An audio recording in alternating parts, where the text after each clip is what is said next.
Hello, welcome back to another inbox model kit review. Haven't done one of these in a very long time. I was originally going to change, before I just get into the video, I was originally going to make my model kit reviews inside of a light box. However, I had some major issues with my audio and my microphone, so I just went back to the older style. But it's okay, because I kind of like this sort of low-key amateur touch to the videos. So anyway, the SS France, absolutely gorgeous looking ship. It is an ocean liner, one of the largest and fastest ocean liners ever built, and I think to this day it's still considered one of the biggest, not including the Queen Elizabeth II. Made by Glencoe Models, I'm definitely not pronouncing that right. Between the years of, hang on, let me see, well, my kit is from 1992. Maybe.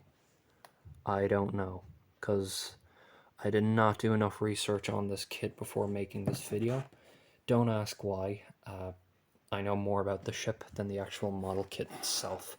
I will leave scale mates in the description down below if you want to learn more about this kit. 1 to 450 scale seems about right for a kit of this size. Now, I have already looked at the inside of this kit before going ahead. A very rare model.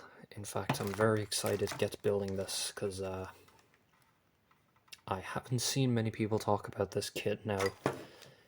That could be one of two reasons. Number one, because it's a rare gem, or it's complete garbage.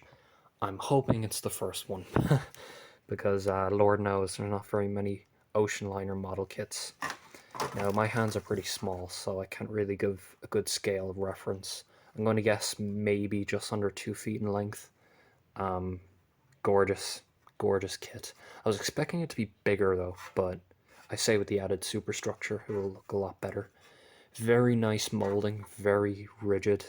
Obviously a bit of areas we're going to need to be cleaning up. I was thinking of putting some lighting in this kit, but I don't know. Maybe, maybe not. There's your pieces there, and yeah, there's your propellers and stuff, so molding is not that bad. It's to be expected though, it's not an old kit. There's all your superstructure in there as well, the decks and stuff like that. Everything you would expect from a model boat.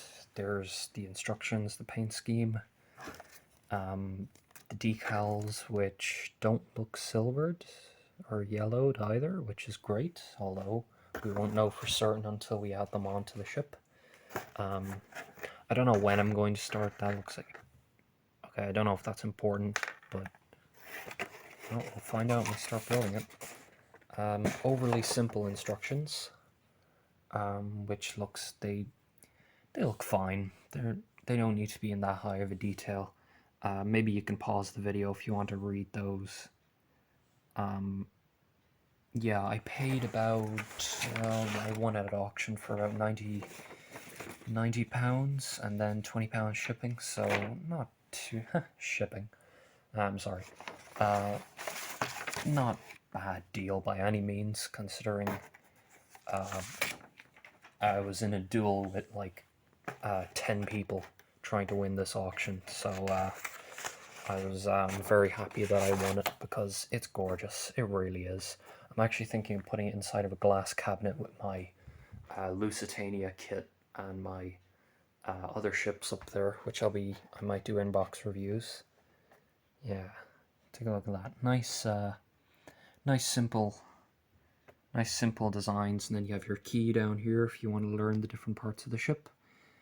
Obviously no rigging included. But then again, there's really not a whole lot of rigging on this ship anyway.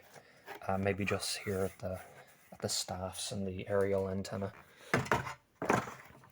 Yeah, can't wait to start building this. It's gonna probably take a few weeks, maybe. I'm starting construction on a Heinkel HE219 by Tamiya, so I'll let you see that when we finished it. Nicely packaged as well. So there's that. Though the box has gotten a little bit damaged over the years. That's to be expected with a model kit like this. There's no real other imagery on the box. Nope, not at all. Just more pictures. So yeah, there you go. There is the SS France inbox review, and I cannot wait to show it to you when it's finished. Alright, looks like that's it. See ya.